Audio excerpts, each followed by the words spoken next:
Welcome to Contractor Cuts, where we cover the good, the bad, and the ugly of growing a successful contracting company.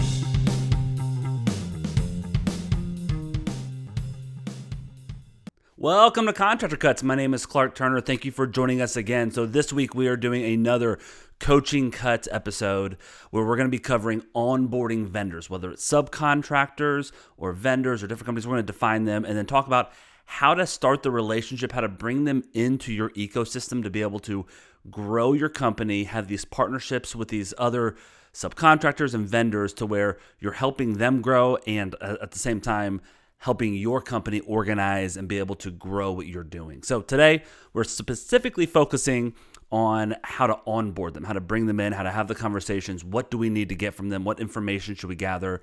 Let's start by defining what a subcontractor or vendor is. So in my mind, there's really kind of two main sections that I would section people off in. And in those, I'd have a couple of different subcategories of those. So one side is the subcontractors that are one-man shows, one-off guys, hired help, hired labor. It could be one general crew. It could be a electrician that goes and runs his own stuff. It could be a guy with his cousin and his brother and his aunt that all work together and they're on a team and they come and do 50% of the work that's on your job sites, or they do the demo and some of the framing. Then you bring in some guys for sheetrock. Whatever it is, it's those one-off trades or the multi-general crews that we're hiring that are little mini companies underneath you that you're helping grow. The other category are more what I consider vendors, which are dumpster companies, the large-scale HVAC company that's got 40 trucks on the road, the appliance people that you buy your appliances from that might deliver them for you, larger-scale vendors that you're still going to use as subs, but they have their own processes that we have to abide by. And so those onboardings are going to be a little different than the day in and day out guys that are going to be doing a lot of your standard, more of the labor on the job site. So let's define the two. How do we onboard them and what's the difference of those, as well as what's the best practices in onboarding? So let's start with the vendors, because those guys are pretty easy and a little more basic of an onboarding. Those vendors, the larger scale companies that have processes that you're not hiring the owner of the company, but you're really hiring, a project manager or an account manager. Maybe our tile refinishing company is a very large company that comes in and does that for us. We're not talking to the owner of the company. We're talking to a sales manager that is sending out their trucks to come do stuff like that. So those type of vendors, we want to do a couple things. Number one, subcontractor agreement we still want to put in place. We're going to say, okay, who is in charge of our account? Who are we contacting? I need to get the information of how I submit orders and work requests from you. Who am I sending it to? Is it a different person every time? Is there a general delivery box that we can put in as our main contact? I want to gather phone numbers, contacts, names of the people that will be managing my account. If I have issues, if I have payment problems, or they're not depositing my checks, who do I call? So though I need all of that information, I want a subcontractor agreement, and half the time we're crossing out some of the stuff in it, but I want to walk through what it is and how we hire our subs and how they operate to make sure that we can work in sync together. On top of that, we obviously need their W-9. We need to be a holder of their COI, their certificate of insurance. And so they handle that all the time. You just tell them, this is what we need. They'll send that stuff to you. We just got to do the paperwork. All of that stuff you can upload into the software, the ProStruct 360 software, put it underneath their vendor page.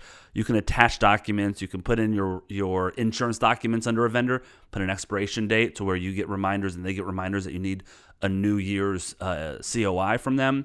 It's really cool. There's a lot of stuff we can do on that side. But for the most part, this is going to be a phone call and a couple emails and really just a conversation of how do you guys work and how do we get you out to the job site. I want to make sure you're not quoting my client company jobs and prices, but that we can work well together on it. So that's more of the vendor side. It's pretty basic and it's more a transactional. I'm buying something from you. You're supplying something to me. It's less personal, less we're doing this, building this together. We're in a partnership, and it's more of, okay, I need a dumpster. I need a 30-yard dropped off on this date. This is the price. This is how we pay. This is what you charge, and all of that stuff sorted out on the front end. If you have an office manager, they are the point person for this. Usually you're going to be your own office manager. So I would have a folder or a way that, okay, I know that I need to check off W-9, insurance paperwork, subcontractor agreement form for those clients. Again, they're going to handle that pretty easily, but making sure that you get those before we start going is so important to make sure that our taxes are filed properly, as well as our insurance and everything else is covered. All right, so let's move on from that section of vendors that we use. Let's go to the day in, day out general crews, electricians, the guys that usually own the company, or one level down. You might have a electrician that owns a company. He's got 3 guys that work for him, but they're smaller and we're working together, and that's my go-to company, right? Those companies, I'm going to do a different onboarding process than the big guys. For those, my goal is to sell them on a partnership with us. I want to make them more money. And if we can work together to help them make more money, then we are going to make more money together. So this type of a meeting is not over a phone call. I want to be in person. I don't want to be on the job site. I don't want to be standing behind my truck talking to them when they're trying to jump in and start doing the sheetrock on the job because we're wasting time. I want them to come to my office, sit down, and let's have a conversation. Now, I know a lot of you guys don't have offices. Not a problem. Bring them to Starbucks. Bring them somewhere that you can sit and talk. Worst case scenario, you're doing it on a job site, but don't do it standing in the living room. Come out to your truck, drop your tailgate, sit down and say, listen, let's have a 20-minute meeting. Let's talk through how we operate. I want to make sure you get paid. I want to make sure you understand everything that is expected out of you. And my goal is to help you be efficient on these job sites so you can make a lot of money with us and we can have a really long-term partnership. So location is important, how we're having it, where we're having it. After that, I'm going to sit down and I've got 5 to 6 pieces of paper in front of me that I print out for every single one of these. If you're in my coaching program, I suggest put it all in one document, print it out. We've got one document that we hit print on every time we want to do an onboarding meeting. I'm going to run you through those documents that you have to have. If you're not in the coaching program, write this down, create your own. If you want these, I will give them to you. Just give me a call. We've got all sorts of levels of coaching through our foundations program that starts at $500 all the way up through full scale, me being on your executive team. So we have all different levels of that. Either way, they come with all of this paperwork pre-made for you. We customize it for your company. But if you're not in the coaching program, you're not ready for that, still reach out, give me a call. I can help you build yours and maybe give you a couple of cheat sheets. So anyways, let me run you through the paperwork that I would print out for every sub that I want filled out, walk through with everybody. All right, the very first thing I'm doing, let's walk through a onboarding meeting. I'm sitting down with the crew, I'm introducing myself, and I'm starting a sales pitch for a partnership. I start talking to them about, hey, listen, this is how we operate. You're not I'm not here to demand you to do all this stuff for me. I want to make sure that you're covered. I want to make sure you're getting paid for what you do and that we make some good money together. And so I start with my skills assessment. I have a document that has probably 20 different line items on it, from kind of general trades that you can do all the way down to more specific stuff. So the general top 10 are demo, framing, that sort of thing, drywall, general plumbing and electrical. And then down at the more specific is full electrical, full plumbing. Kind of tell me about what you can and can't do. So there's 20 different skills that on there, and there's 2 columns that are blank beside each skill. One column, I tell them, listen, you're going to rate these. Let's say I've got 20 work orders sitting on my table. If all of these are separate work orders, which one are you picking up first? Which one can you do really well, quickly, and make a lot of money doing it? Out of these 20 things, what's the first one that you would pick to do? They answer me. We put a 1 by that one. I say, okay, that one you finish. What's the next one you're picking? I'm not looking at which one you're best at. I'm looking at what should I send you. If I've got I've got 20 jobs and each one has a specific thing on it, which job should I send to you? And if another crew has it, which job should I send you second? And what's the third? And what's the fourth? So I want you to list 1 through 20, ranking these skills. Your 20th skill you might be great at. You're not saying that you're not good at that skill. You're saying, here's a great example. I can do sheetrock really well. I can put up sheetrock, put it in, float it, mud it, do everything that I need to do. it's going to take me 6 days to do 3 boards of sheetrock in a room. I am a perfectionist when it comes to it. I am high detailed. I'm going through mudding it perfectly. I can't just blow and go and put sheetrock up in a room. So sheetrock will be my number 20 on that list. I'm really good at it. If you hire me to do it, it's going to look perfect. I can't make money doing it because it takes me so long. So being ranked 20 doesn't mean that you're not good at it. It means, hey, I can't make money. I'm slow at it. I'm new. I don't really know that skill. Or honestly, I'd rather do these other things. Let the HVAC guy do HVAC. Let the electrician come and do that. I don't want to touch that. I don't want to electrocute myself. I'm going to put 20 on electrical. I could do it. I could run a home run if you need me to. I don't want to. So I'm going to list that low on my rankings. The next thing I'm doing in column B is saying, okay, now we're going to go through all of these skills and give me a 1 to 10. And let's talk through them. So let's talk demo. What are you? Most people are a 10 on demo.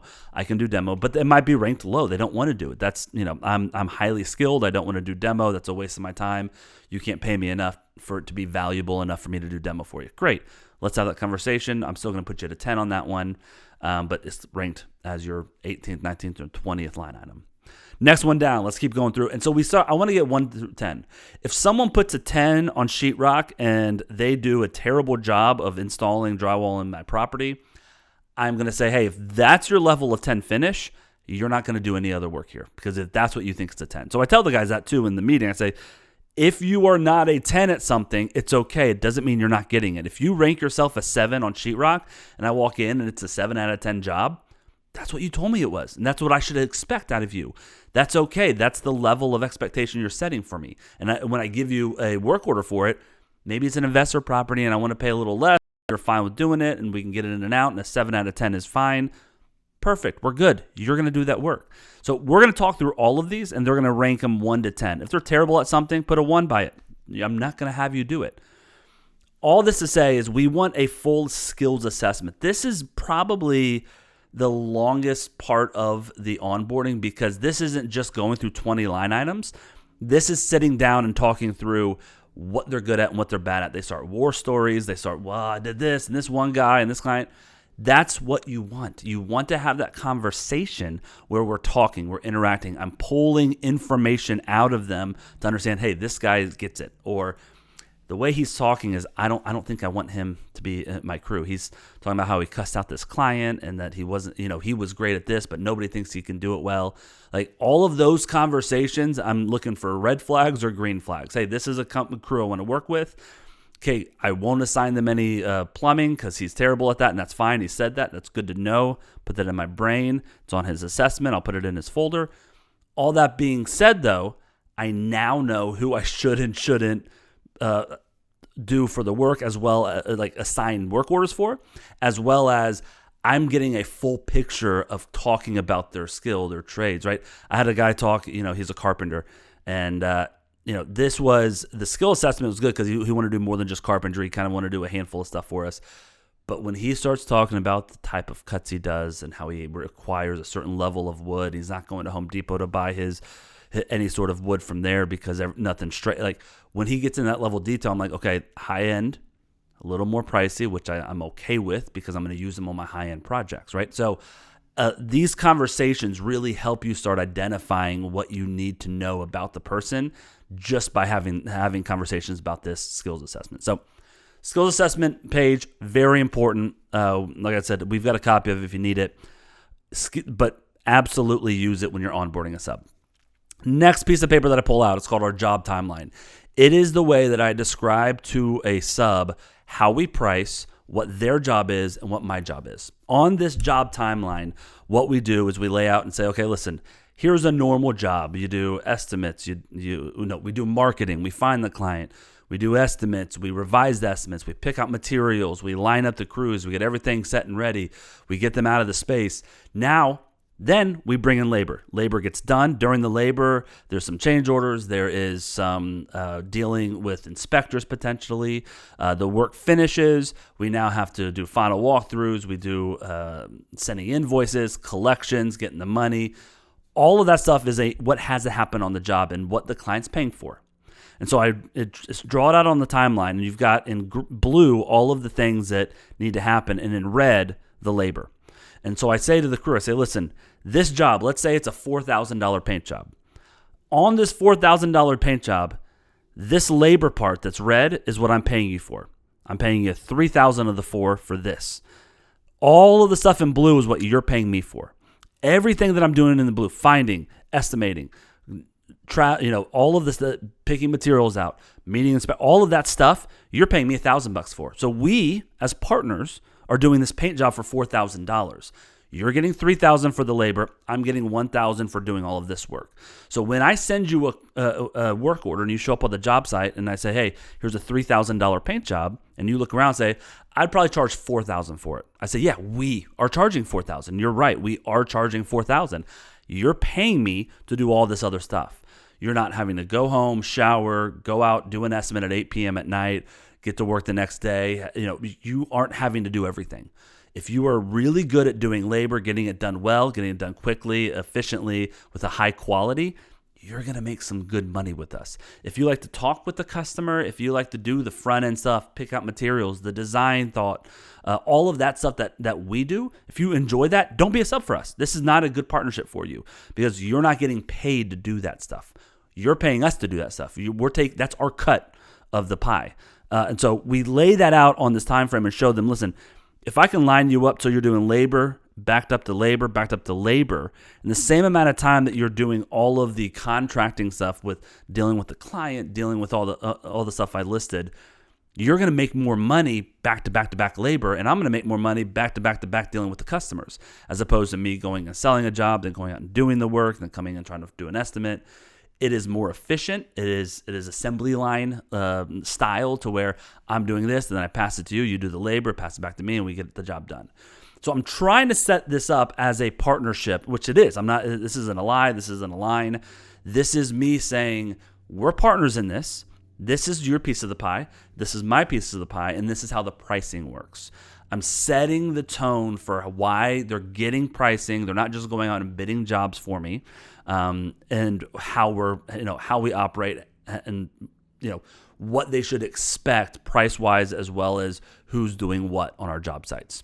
Next, we go in from the job timeline to our subcontractor agreement. In that subcontractor agreement, I've got two other documents hidden in it, printed out, which is our work orders, as well as our end of the day procedures, which we'll talk about. So our subcontractor agreement talks with them top to bottom, start to finish, of what I expect out of them, what they should expect out of us, what the warranty is, what the pay structure is, how they get paid, how they have to go back, how we try to exit jobs, what they have to wear on our job sites, or really what they can't wear on our job sites, where they park on our job sites. Everything that we cover within the client engagement agreement with the homeowner, I then go, and the other side of the client engagement is the subcontractor agreement, where what I'm talking to my subs about, what I'm promising them, and what I'm requiring them to sign and agree to how we operate is what I've promised the client on the client engagement agreement. So when I'm telling the client, hey, you cannot talk to my subs, don't get their numbers, don't have conversations with them, any questions direct to me, I then go to my sub and say, hey, you have full right to not talk with my client. You're getting paid by the job, not by the hour. Don't spend an hour and a half walking the client through the property talking about what you're doing. That is an hour and a half of your wasted money and wasted time, because I'm not paying you extra for doing that. Also, you're agreeing to not talk with my client because you don't know the full scope of what me and them are talking about. So they might be going behind my back trying to catch me saying something or catch you doing something and trying to have those conversations with you. Don't have those with them. You're agreeing not to give them your phone number, your contact information, or any sort of conversation. Now, if they say, hi, hey, good morning, good to see you guys, that's totally okay. I'm not saying don't be kind. I'm saying don't have conversations about the job site, about pay, about the work you're doing, about things that are failing outside of the work you're doing. Don't point out issues on the property. We cover all of this stuff in the in the subcontractor agreement. And so we talk through exactly how they should be acting, what our promises are, how they make the most money with us. We should pull out the work order. When we get to that spot, we show them how the work orders look, how we have timestamps on each line item, as I want this to start Monday the 5th and go through Friday the 10th and blah, blah, blah. And so every line item has its own defined time of when it needs to start, when it needs to finish. At the bottom, how much they're getting paid for it. You can add, I show them that there's a lockbox usually on these, that sort of thing that helps them understand what they're receiving. Now, I hear all the time from my coaching clients, hey, well, my crew doesn't have email. They don't have email. That's fine. I don't care. Let's set them up a Gmail for free. Let's download the free app on their phone and let's get them an email. They don't need to look at the work orders. This is our agreement that I'm sending this work order. So if they try to sue me, put a lien on the house or anything else, I've got in writing, we talked about this. You get paid what's on the work order. You don't get a penny over unless I change the work order. So don't do the work until you get a new revised work order. Don't do work if we talk about a price change until you get a new revised work order. And we're agreeing to this in writing. And then if they don't want to look at the work orders, that's on them. I'm organizing my company and my systems around how I'm going to protect myself, my money, and my reputation. And if they don't want to abide by the work orders, no problem. I'm going to send it to them. Give me any email. I don't care if it's a AOL email from 30 years ago. It doesn't matter. I need some email that I'm sending you your work orders that we've agreed on. So that way we've got our locked in price and there's no, oh, I thought you said you'd give me $500 extra for this, or I thought you told me that you wanted me to do this. All of that uncertainty and unclarity that happens through phone calls and text messages and conversations of price change and scope change have to go away. You can't scale a company that way. So the work order system that we use that I coach hard on is we send you the work order with a price on it. This is what you're doing. This is what you're getting paid. Don't touch anything or talk about anything that's not on the scope. You're agreeing to do all of the things on the scope for that price. There's not a price change unless we discuss it and you get a new work order. I explain this and I show them the work order. We have the conversation. They get it. I agree. They ask questions like, well, what if I show up and I can't paint the house for $3,000? Great. Call me. Let's have the conversation. Maybe I missed the bid and we need to have that conversation. I promise my clients that I won't change the price once we start. If we haven't started, you can call me and say, hey, Clark, $3,000 makes sense to paint this house for the walls, but we got trim, ceiling, the doors are black and you want to go white with them. Like, I can't touch this house for less than $6,000. Awesome. Good to know. I didn't price out the doors, the windows, the trim, the ceilings. I didn't price out doing all of that. So let me have that conversation with the client to see if we need to do that and give them a change order for that, right? So I explain to the subs how to manage the jobs, how to manage their money, how to get money out of me, and what my expectations are for that. And we have that conversation during the sub agreement. And then at the last piece of paper that I give them is a W-9. Obviously, that needs to be filled out. In the sub agreement, we're setting up the insurance requirements. I'm not going to spend too much time. We've talked about this before, but we don't require our subs to have insurance for the first month. We say, listen, come on, test this out. If you like it, if you like working here, then you go get some insurance. If it's worth the money, go get some insurance. But we need insurance by the end of the first month. We require it because it makes our insurance a lot cheaper, as well as they mess something up, it's getting claimed on their insurance, not ours. So we pay them a little more for that as opposed to paying 5 times the price for our insurance. But that being said, it lists out how we get their COIs, what they need to do, what's required, and on that piece of paper they can give it to their insurance agent. Say, hey, I need this, these levels of insurance, and I need ProServe or the company that you're working at, the general contractor company, added as a holder on my COI. Which one thing, side note, you need to be added as a holder, not just get a copy of it. So if they send you a copy, it could be a fake one. It could be one, they've got apps that generate them. That's not okay, because even if it's a real one and they cancel next week, you don't know that they canceled and they're not covered anymore. So what you need is to be a holder. That means when they cancel, you're going to get notice from their insurance company saying, hey, this crew of yours stopped paying their insurance and it's canceled, so they're not covered anymore. That's what being added as a holder does for you. So anyways, I digress. Going back into the onboarding, the whole goal of this meeting is to sit down, take 30, 45 minutes, relate to these crews. Now, the skills assessment, I'm not doing that with my electrician. I'm not doing that with my plumber. That's more for my general crews. But the goal is to understand what they can do, what they can't do, how they operate. Are they on time? Are they going to abide by our agreement? Do they understand what the agreement is? All of these things are helping us set this beginning of our relationship to where they're here for the next 10 to 20 years, working as a sub for us, making good money, as well as helping us make more money and build our reputation. So if you have any questions about subcontractors, onboarding, paperwork, anything else, if you disagree with anything I've said in this, please reach out to me, prostruct360.com. Go to the Contact Us, send me an email, let me know. I'd love to have a conversation.